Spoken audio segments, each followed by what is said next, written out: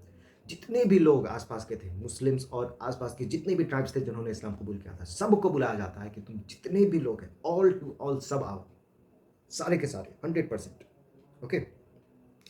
اور وہ لوگ جب آ جاتے ہیں تو پھر چلنا وہ لوگ شروع کرتے ہیں، اور اس کے بعد کیا ہوتا ہے کہ یہ جو نیوز ہے کہ ہم لوگ جا رہے ہیں مکہ کی طرف، یہ کان میں پڑ جاتی ہے ایک صحابی کی جن کا نام تھا حاتب ابن ابی بلتع۔ حاتب، بس آپ حاتب ایک نام اگر سن لیں تو کافی ہے۔ اور یہ کیا کرتے ہیں، ایک لیٹر لکھ دیتے ہیں مکہ کے لیے کہ مکہ میں مسلمان جو ہے وہ آرمی لے کر آ رہے ہیں۔ محمد صلی اللہ علیہ وسلم کو جبرائیل علیہ السلام یہ بتا دیتے ہیں کہ ایک عورت ہے جو کہ اس لیٹر کو لے کر جا رہی ہے۔ وہ جلدی سے علی رضی اللہ عنہ کو اور 2 صحابہ کو بھیجتے ہیں اور بولتے ہیں کہ تم جاؤ گھوڑے لے کر جلدی سے اس جگہ پر، وہ تم کو عورت ملے گی۔ وہ جاتے ہیں اور بولتے ہیں کہ لیٹر لاؤ، کہاں پر ہے؟ وہ بولتی نہیں ہے۔ تو علی رضی اللہ عنہ بولتے ہیں کہ تم اگر سیدھے سیدھے نہیں بولو گے تو ہم کو تو پھر ہاتھ لگانا پڑے گا اور وہ اچھا نہیں ہوگا۔ تو یہ سن کر وہ سمجھتی ہے کہ چلو نہیں ہوگا۔ اس نے اپنے بال میں ایکچولی وہ لیٹر چھپا کر رکھا تھا، اس میں لکھا ہوا تھا کہ مسلمان جو ہے وہ آ رہے ہیں اٹیک کرنے کے لیے۔ عمر رضی اللہ عنہ بولتے ہیں یہ منافق ہے، یہ دین سے ختم ہو چکا ہے، تلوار لائیے، میں اس کا ابھی گلا کاٹ دیتا ہوں۔ محمد صلی اللہ علیہ وسلم ایک بہت امپورٹنٹ بات بولتے ہیں، اے عمر، تم اس کو منافق کیسے کہہ سکتے ہو جب یہ بدر میں شامل ہوا ہے؟ تم کو نہیں پتا ہے کہ اللہ سبحانہ تعالیٰ نے کہا ہے کہ اے لوگوں، جو لوگ بدر میں شامل ہوئے ہو، تم جو چاہو وہ کرو، اللہ تم سے راضی ہو چکے ہیں۔ تو پھر یہ مقام تھا بدر میں شامل ہونے والے صحابیوں کا۔ اب کیا ہے کہ ان سے سوال پوچھا جاتا ہے کہ تم نے ایسا کیوں کیا؟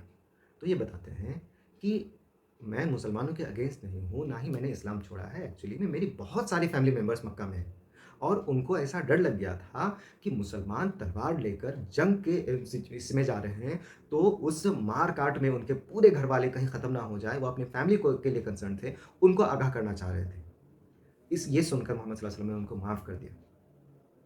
یہی بات ہوتی ہے، ہم لوگوں کو کبھی بھی تیزی سے ڈیسیجن نہیں لینا چاہیے۔ غلطی حاتب سے بھی ہوئی تھی، کیونکہ وہ لیٹر غلط جگہ پر بھی تو جا سکتا تھا۔ وہ لیٹر مکہ کے لیڈرز میں، ان کے لڑنے والے لوگوں میں بھی جا سکتا تھا۔ وہ جو لیٹر ہے وہ غلط جگہ پر جا سکتا تھا۔ تو یہ ان سے غلطی ہوئی کہ اس طرح سے ان کو بیہیو نہیں کرنا چاہیے تھا۔ ان کو جو بھی بات تھی، جو بھی کنسرن تھا، محمد صلی اللہ علیہ وسلم سے ڈائریکٹلی بات کرنی چاہیے تھی۔ اور عمر رضی اللہ عنہ سے کیا غلطی ہوئی تھی؟ یہ معاملہ جانے بغیر وہ ان کو ختم کرنے کے لیے تیار تھے غصے میں۔ یہ دونوں چیزوں سے کیوں بچے؟ کیونکہ محمد صلی اللہ علیہ وسلم بیچ میں تھے، اور سب سے بڑی بات، اگر وہ بدر میں شامل نہیں ہوتے تو ان کا یہ مقام نہیں ہوتا، اور اس لیے وہ ترنت ان معاف کر دیے۔ بہت بڑے صحابی حاتب ابن ابی بلتع، بہت بڑے بڑے واقعات میں ان کا نام آتا ہے، بھلے ہی ہماری اسٹوری میں وہ پہلے مینشن نہیں تھے، لیکن ہمیں ایسا نہیں سمجھنا چاہیے کہ ان کا نیت بالکل غلط تھا، بس شاید وہ جو کر رہے تھے اس میں سمجھداری نہیں تھی۔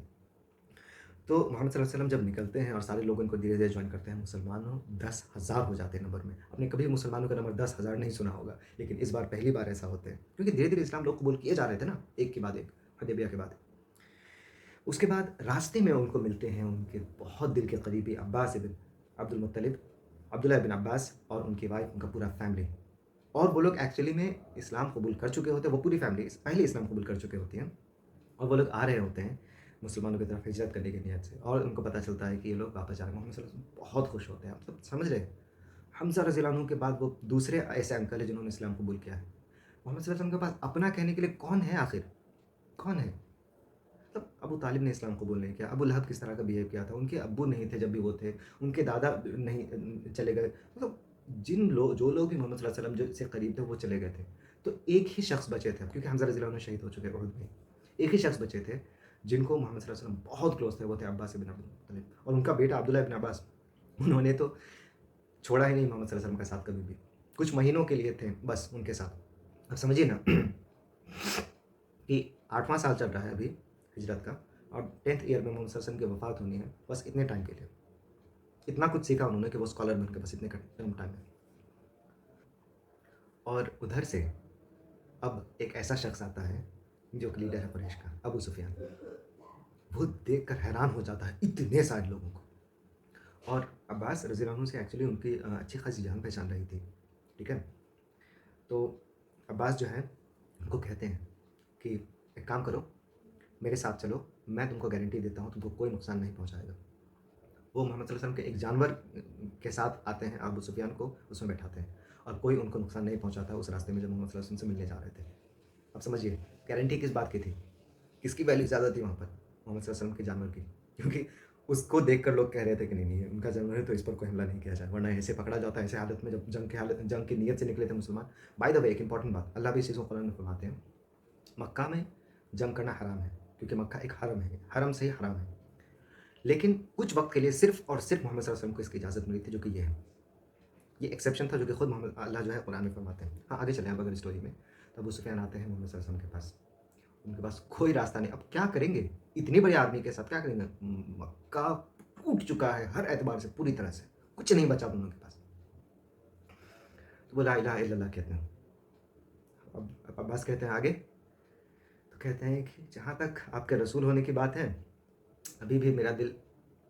اس کے بعد عباس رضی اللہ عنہ ان کو سمجھاتے ہیں، بہت سمجھاتے ہیں، تب جا کر فائنلی ابو سفیان جو ہے وہ لا الہ الا اللہ محمد رسول اللہ کہتے ہیں اور اسلام قبول کر لیتے ہیں. لیکن پتہ نہیں دل سے شاید ابھی نہیں کیے ہیں، آگے چل کر آف کورس وہ دل سے اسلام قبول کریں گے اور جنگ میں شامل ہو جائیں گے مسلمانوں کے ساتھ، اور وہ کبھی بھی پیچھے نہیں ہٹیں گے اس چیز سے، بہت اچھے مسلم بنتے ہیں آگے چل کر. اور نا لیڈرشپ کی پوزیشن میں جو ہوتا ہے نا اس کو یہ کرنا بہت مشکل ہوتا ہے، لیکن جب ایک شخص اتنا بڑا پوزیشن پر ہوتا ہے اور پھر اسلام قبول کرتا ہے تو وہ اسلام کے لیے بھی اسی طرح کا، جیسے کہ بیسٹ ایگزامپل اس خالد بن ولید جنہوں نے اتنا نقصان پہنچا مسلمانوں کو، لیکن جب بات آئی مسلمانوں کے لیے کرنے کی تو انہوں نے اپنی جان جو ہے وہ ڈال دیا مسلمانوں کے لیے. تو عباس جو ہے وہ کہتے ہیں محمد صلی اللہ علیہ وسلم کو کہ یا رسول اللہ ابو سفیان اتنا بڑا آدمی تھا قریش کا، وہ اب اسلام قبول کیا ہے، اس کو ابھی کمفرٹیبل فیل کرانے کے لیے کچھ ایسا اس کو دیجیے جو کہ جس سے کہ یہ ایسا فیل کرے کہ مجھے عزت ملی اسلام میں آ کر. اور یہ بہت ہی ضروری پوائنٹ ہے، یہ اس میں کوئی خرابی نہیں. جو شخص نیا اسلام قبول کرتا ہے اس کو کوئی شخص اگر پیسے دیتا ہے، اس کو کوئی شخص اگر پوزیشن دیتا ہے، صرف اس وجہ سے کہ وہ اسلام میں کمفرٹیبل فیل کرے، یہ پوری طرح سے الاؤڈ ہے، قرآن میں بھی اس کا ذکر ہے، نو پرابلم. تو محمد صلی اللہ علیہ وسلم جیسے مکہ میں داخل ہوتے ہیں تو پھر یہ کہتے ہیں کہ جو بھی ابو سفیان کے گھر میں اندر جائے گا وہ امن میں ہے، اس کو کوئی بھی نقصان نہیں پہنچایا جائے گا. تو ان کا گھر ایک طرح سے شانتی کی جگہ ہوتی ہے، تو یہ اپنے آپ میں بہت بڑا پوزیشن رہتا ہے ابو سفیان کے بارے میں، کیونکہ کسی اور کا گھر کا نام لے کر محمد صلی اللہ علیہ وسلم ایسا نہیں کہتے ہیں. اب اندر جب جاتے ہیں تو تھوڑی بہت کچھ لوگ رہتے ہیں، جیسے کہ صفوان بن امیہ، جیسے کہ سہیل بن عامر، جیسے کہ عکرمہ بن ابی جہل، یہ لوگ تھوڑی بہت لڑائی کرتے ہیں اور کچھ صحابہ جو ہے وہ شہید ہوتے ہیں، بٹ بھاگ جاتے ہیں ایک پوائنٹ کے بعد. وہ لوگ سمجھ جاتے ہیں وہ کیوں لڑ رہے ہیں، بس اپنی عزت بچانے کے لیے. ایک ایگو ہوتا ہے نا، ایگو، کہ میں ایسے ہی ہار نہیں مانا، میں جتنا لڑ سکتا تھا میں لڑا، اس کے بعد ہارا. وہ ایگو سیو کرنے کے لیے کر رہے تھے، ورنہ پتہ تھا اس آدمی کے سامنے ان کی کوئی ٹکنے والی نہیں تھی. محمد صلی اللہ علیہ وسلم کس طرح سے داخل ہوتے ہیں، وہ اونٹ میں بیٹھے ہوئے رہتے ہیں. اونٹ میں ان کے ساتھ کون ہوتا ہے پتہ ہے؟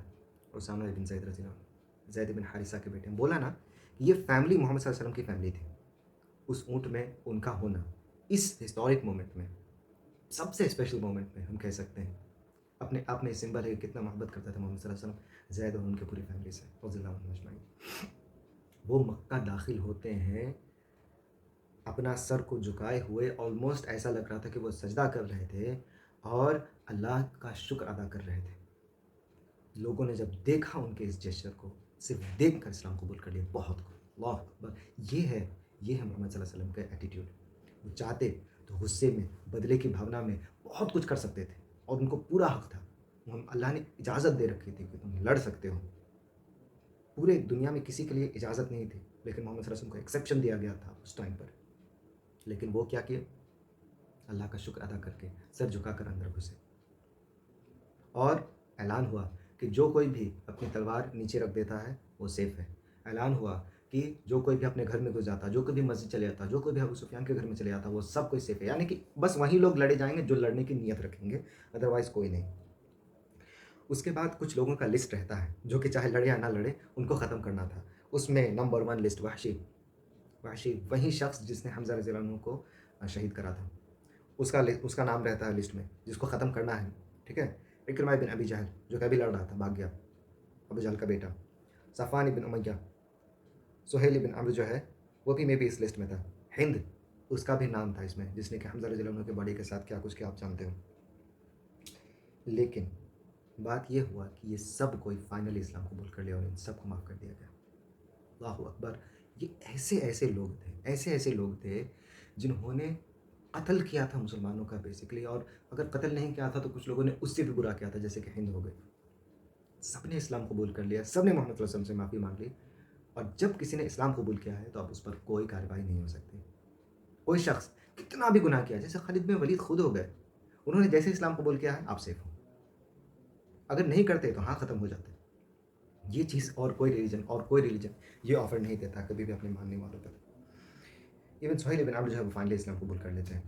اور اکرمہ کی بات اگر کرتے ہیں تو اکرمہ جو ہے وہ بہت بہت کچھ کرتے ہیں اسلام کے لیے, مطلب کہ ان کا نان مسلم ہونا جتنا برا تھا اتنا ہی اچھا ان کا مسلم ہونا تھا. یہ لوگ جو بھی بڑے بڑے دشمن تھے نا اسلام کے, جب انہوں نے اسلام قبول کیا تو ان کا اسلام اتنا ہی زیادہ اچھا تھا. اللہ کی قدر, اللہ چاہتے تو ایک جھٹکے میں ان کو ختم کر سکتے تھے, لیکن اللہ کی مرضی کے خلاف کیا ہو سکتا ہے. تو یہ سب نے ایسا نہیں کہ اچانک سے اسلام قبول کر لیا, کسی نے پہلے کا کسی نے بعد کیا, لیکن یہ سارے لوگ جن کو ختم ہونا تھا سب نے اسلام قبول کر لیا, جس کا ہم نے نام لیا ابھی, انکلوڈنگ سہیل بن عمرو. محمد صلی اللہ علیہ وسلم اپنے جانور میں بیٹھ کر طواف کر رہے ہیں. پورا قریش جو ہے وہ اب جمع ہے, ٹھیک ہے, لڑنے کی کوئی گنجائش نہیں, کوئی لڑائی نہیں ہو رہی. محمد صلی اللہ علیہ وسلم اپنے ہاتھ میں ان کی چھڑی تھی, ان چھڑی سے ان مورتیوں کو گرائے جا رہے تھے جو کہ کعبہ کے چاروں طرف تھی. آپ سمجھتے ہیں وہ مورتیاں جو کہ کتنے سالوں سے تھی, کعبہ کے چاروں طرف بھری ہوئی تھی مورتیاں, ان کو محمد صلی اللہ علیہ وسلم گرا رہے ہیں. اور ایک بات جو کہ چلا کے کہہ رہے ہیں, جو کہ قرآن کی آیت بھی ہے کہ حق آ گیا باطل مٹ گیا, اور باطل تو ہمیشہ مٹنے ہی والا تھا. اور محمد صلی اللہ علیہ وسلم اس کے بعد طواف کرنے کے بعد گھستے ہیں اندر کعبہ کے, وہاں پر جتنی مورتیاں رہتی ہیں ان کو توڑتے ہیں, یہی کہتے ہوئے کہ حق آ گیا اور باطل مٹ گیا. کچھ نیریشنس یہ بھی کہتے ہیں کہ محمد صلی اللہ علیہ وسلم نے اندر میں 2 رکعت نماز پڑھی تھی. اس کے بعد وہ باہر آتے ہیں, اور ابھی تک وہ انہیں قریش سے ایک ورڈ بات نہیں کی, کچھ نہیں بولے. وہ لوگ ان کے سامنے کھڑے تھے جنہوں نے مسلمانوں کا مذاق اڑایا, نمبر 1. نمبر 2, ان کی بے عزتی کی. نمبر 3, ان پر الزام لگائے. نمبر 4, ان کو سوسائٹی سے الگ کر دیا. نمبر 5, ان پر ظلم کیا. نمبر 6, ان کو قتل کیا. نمبر 7, ان کے سارے جو سامان وغیرہ تھے, پیسے تھے, ان سب کو چھین لیا. نمبر 8, ان کو مجبور کر دیا ان کے گھر سے باہر نکلنے میں. وہ سب محمد صلی اللہ علیہ وسلم کے سامنے کھڑے ہوئے تھے, وہ دیکھ رہے تھے اب کیا ہوگا ہمارا. محمد صلی اللہ علیہ وسلم ان سے سوال کرتے ہیں, سب سے پہلا ان کا, تم میرے بارے میں کیا سوچتے ہو. بہت ضروری سوال ہے نا یہ, کیونکہ وہ لوگ کبھی غلط نہیں سوچے. محمد صلی اللہ علیہ وسلم کو جب یاد کریے, وہ مومنٹ یاد کیجیے جب محمد صلی اللہ علیہ وسلم پہاڑی پر چڑھ کر کہہ رہے تھے کہ اے قریش, اگر میں تمہیں کہوں کہ میرے پیچھے ایک آرمی کھڑی ہے تو تم کیا کہو گے. وہ پہلا ایڈریس تھا محمد صلی اللہ علیہ وسلم کا قریش سے, اور آپ نے دیکھا کہ ابو لہب نے کیسا رسپانس کیا تھا, باقی لوگوں نے کیا کیا تھا, اور اس کے بعد کتنی ظلم شروع ہو گئے مسلمانوں کے. اور آج وہ موقع تھا جب قریش سن رہا تھا محمد صلی اللہ علیہ وسلم بول رہے تھے, لیکن تب اور اب میں 1000 گنا زمین آسمان کا فرق ہے. آج کسی کی مجال نہیں ہو رہی تھی کہ محمد صلی اللہ علیہ وسلم سے بات کر سکے, اس خوف میں تھے. اور اس دن وہ لوگ محمد صلی اللہ علیہ وسلم کا مذاق اڑا رہے تھے اور ان کو گالی دے رہے تھے. آج محمد صلی اللہ علیہ وسلم ایسے کنٹرول میں تھے کہ وہ جو چاہتے وہ کر سکتے تھے, لیکن پھر بھی اگر ان کے دشمنوں سے ان کو امید تھی کچھ, تو وہی کافی ہے محمد صلی اللہ علیہ وسلم کے کیریکٹر کو بتا دینے کے لیے. ابو سفیان جب انہوں نے اسلام قبول نہیں کیا تھا, یاد کیجیے ہیراکلیس کے سامنے کیا کہا تھا اس نے شام میں. وہ کہتے ہیں کہ آپ, قریش کہتے ہیں کہ آپ جو ہے وہ بہت ہی زیادہ رحم دل ہیں, آپ ہمیشہ صادق ہیں, آپ امین ہیں, آپ ہمیشہ ہمارا اچھا کیا. اچھا جی, کیا کر رہے تھے اس سے ٹھیک پہلے؟ کیا محمد صلی اللہ علیہ وسلم اچانک سے صادق الامین ہو گئے؟ کیا محمد صلی اللہ علیہ وسلم اچانک سے بہت اچھے ہو گئے, کریم ہو گئے؟ اس سے پہلے وہ خراب تھے جو کہ تم لوگ اس کے ساتھ بہیو کر رہے تھے. جب آ گئی جان پر, جب آنکھوں کے سامنے تلوار رکھی گئی, تب جا کر تمہارے منہ سے اتنے اچھے موتیاں نکل رہی ہیں. کہنے کو تو یہ کہا جا سکتا تھا. اور محمد صلی اللہ علیہ وسلم وہ لائن ریپیٹ کرتے ہیں. آپ کو اگر یوسف علیہ السلام کی کہانی نہیں پتہ ہے تو پتہ ہونی چاہیے کہ ان کے بھائیوں نے ان کو کنویں میں ڈال دیا تھا, ان کو غلام بن کر جانا پڑا, ان کو جیل میں رہنا پڑا, اور اس کے بعد ان کے بھائی آئے تھے جب یوسف علیہ السلام پورے وہاں کے بادشاہ بن چکے تھے, لیڈر بن چکے تھے, بادشاہ تو نہیں لیکن لیڈر بن چکے تھے. وہ چاہتے تو کچھ بھی کر سکتے تھے اپنے بھائی کے ساتھ, سیم سچویشن, کچھ بھی کر سکتے, جو چاہتے وہ کر سکتے تھے. محمد صلی اللہ علیہ وسلم کہتے ہیں کہ میں تم لوگوں کو آج وہی کہوں گا جو کہ یوسف علیہ السلام نے اپنے بھائیوں سے کہا تھا, کہ آج کے دن کوئی بدلہ نہیں لیا جائے گا, تم سب آزاد ہو. یہ سن کر آلموسٹ پورا مکہ اسلام قبول کر لیا, کیونکہ یہ ناممکن بات تھی. اتنا کچھ ہونے کے بعد وہ لوگ مان چکے تھے اندر سے کہ آج ختم ہے, آج نہیں بچے گی جان. یہ محمد صلی اللہ علیہ وسلم کے اس بیہیویئر کی وجہ سے لوگوں نے اسلام قبول کر لیا، آلموسٹ کچھ ہی لوگ بچ گئے تھے، وہ بھی فیوچر میں کریں گے، ضرور اسلام قبول کریں گے۔ تو محمد صلی اللہ علیہ وسلم چاہتے کہ ان کو پکڑ کے کاٹ کے رکھ دیتے، لیکن کیا فائدہ ہوتا اس کا؟ محمد صلی اللہ علیہ وسلم کا غصہ ٹھنڈا ہوتا؟ ارے وہ کیا کریں غصہ کر کے؟ اللہ نے جو ان کو دیا ہے وہ بہت بڑا تھا اس کے کمپیریزن میں کہ جو تکلیف مسلمانوں کو ہوئی تھی، اور سب سے بڑی چیز اس ظلم کے بدلے مسلمانوں کو جنت نصیب ہونے والی تھی، اور صرف جنت تو بات کی بات ہے، جو لوگ انتقال کر کے ان کی بات ہو رہی، جو لوگ زندہ ہیں وہ لوگ اب دنیا کی سپر پاور بننے والے ہیں کچھ ہی سال کے اندر، اور اس سپر پاور بننے میں یہ لوگ جو ابھی اسلام قبول کیے ہیں، ابھی محمد صلی اللہ علیہ وسلم نے جن کو چھوڑ دیا ہے، جن کو نہیں قتل کیا ہے، وہ لوگ ایک بہت امپورٹنٹ رول پلے کریں گے۔ اللہ کا پلان دیکھیے، اللہ نے ان لوگوں سے کام لیا جو کہ اسلام کے دشمن تھے اور بعد میں اسلام قبول کیا، اور انہوں نے بہت بہت بڑی بڑی اچیومنٹ حاصل کی۔ سبحان اللہ، اوف، کیسے ڈسکرائب کرے اس مومنٹ کو۔ لیکن اور ایک اور چیز ہوتی ہے کہ محمد صلی اللہ علیہ وسلم بلال رضی اللہ عنہ کو کہتے ہیں کہ اے بلال، چڑھو تو تم کعبہ کے اوپر اور لوگوں کو اذان دو اور نماز کی طرف بلاؤ۔ وہ مومنٹ یاد کیجیے، کہا تھا نا یہیں بلال ایک دن ایسا کریں گے، بہت شروع میں وہ بلال کس کس سچویشن کو، مطلب کیا فیل ہو رہا ہوگا ان کو، اور لوگ جو ہے ان کو دیکھ کر ایسا کہنے لگے کہ یہ غلام جس کو امیہ بن خلف یہاں پر زمین پر لٹا کر اس کے اوپر پتھر رکھ دیتا، اس پر کوڑے مارتا اور کہتا کہ اسلام کو چھوڑ دو، آج یہ کعبہ کے اوپر چڑھ کر اس کو اتنی عزت دی گئی۔ سبحان اللہ، اسلام ہی ہے جنہوں نے ساری بیریئر، ساری باؤنڈریز کو ختم کر کے ایک نیا جنریشن، ایک نئے دور کی شروعات کی۔ اور کہا نا جن لوگوں کے ساتھ غلط ہوا تھا مکہ میں، جو لوگ جن لوگوں کے ساتھ جو غلام تھے، جو کہ نیچے کلاس کے تھے، وہ لوگ وہ دن دیکھنے کے لیے زندہ رکھا اللہ نے ان کو، جب سب کچھ مسلمانوں کے ہاتھ میں تھا، سب کچھ۔ کیسے ڈسکرائب کریں اس مومنٹ کو، کیسے ہم بتائیں شبدوں میں کہ اس دن کیسا ماحول رہا ہوگا؟ یا سوچیے عبداللہ بن مسعود کے بارے میں، سوچیے بلال کے بارے میں، سوچیے خباب بن عارت کے بارے میں، جنہوں نے کتنا کچھ جھیلا ہے، اور آج ان کو سب سے زیادہ رسپیکٹ مل رہا ہے اس دن، سب سے زیادہ۔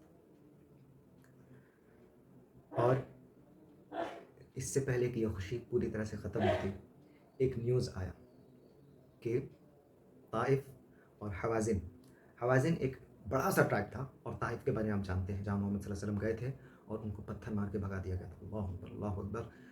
وہ لوگ ایک بہت بڑی آرمی تیار کر رہے ہیں، اور وہ لوگوں کی نظر میں دونوں ہیں، ان کو قریش سے بھی پرابلمس تھیں، قریش سے بھی ان کو لڑنا تھا ان جنرل، اور مسلمانوں سے بھی لڑنا تھا، کیونکہ ان کو پتا تھا کہ وہ لوگ یہاں پر ہیں۔ اور فار دا فرسٹ ٹائم، اچھا حوازن میں ایک چھوٹا سا ٹرائب آتا ہے جس میں کہ وہی لوگ ہیں جنہوں نے، یاد ہے حلیمہ کا نام کس کو یاد ہے؟ بی بی حلیمہ کا نام، جب محمد صلی اللہ علیہ وسلم بچے تھے تب وہاں پر گئے تھے، جو ان کو جنہوں نے دودھ پلایا تھا، ان کے ٹرائب کے لوگ، اور طائف، یہ سب مل کر ایک بڑی سی آرمی بناتے ہیں، مطلب for the first time ever and maybe the last time مشرک اور مسلمان ایک آرمی میں ہوتے ہیں۔ اس بار مشرک، جو لوگ ابھی ترنت اسلام قبول کیے تھے، سمجھیے ابھی ترنت، اور جو مسلمان تھے وہ سب مل کر ایک اتنی بڑی آرمی بناتے ہیں، اتنا بڑا نمبر ہوتا ہے ان کا، 10,000 مسلم صرف آئے تھے وہاں سے، اس میں مکہ کا پاپولیشن آپ ایڈ کر لیجیے، اوف، امیزنگ نمبر، پہلی بار۔ اور آپ اس سین کو امیجن کیجیے جب سیم آرمی میں محمد صلی اللہ علیہ وسلم، ابو بکر، عمر بھی ہے، اور سیم آرمی میں ایسے بھی لوگ ہیں جنہوں نے اسلام قبول نہیں کیا ہے، جو کہ 2 دن پہلے تک مسلمانوں کو قتل کرنے کے لیے تیار تھے، آج سیم جگہ لڑ رہے ہیں، تو وہ کتنا امیزنگ سین ہوگا۔ اور یہ نمبر کا کیا ایشو ہوتا ہے، آگے چل کر کیا ہوتا ہے اس میں، اور محمد صلی اللہ علیہ وسلم کس طرح اپنے بچپن سے واپس مل جاتے ہیں، واپس ان کو وہ یادیں آ جاتی ہیں، سب کچھ انشاءاللہ نیکسٹ ایپیسوڈ میں بات ہوگی۔ سبحان اللہ وبحمدہ، سبحانک اللہم وبحمدک، اشہد ان لا الہ الا انت، استغفرک واتوب الیک۔ السلام علیکم ورحمۃ اللہ وبرکاتہ۔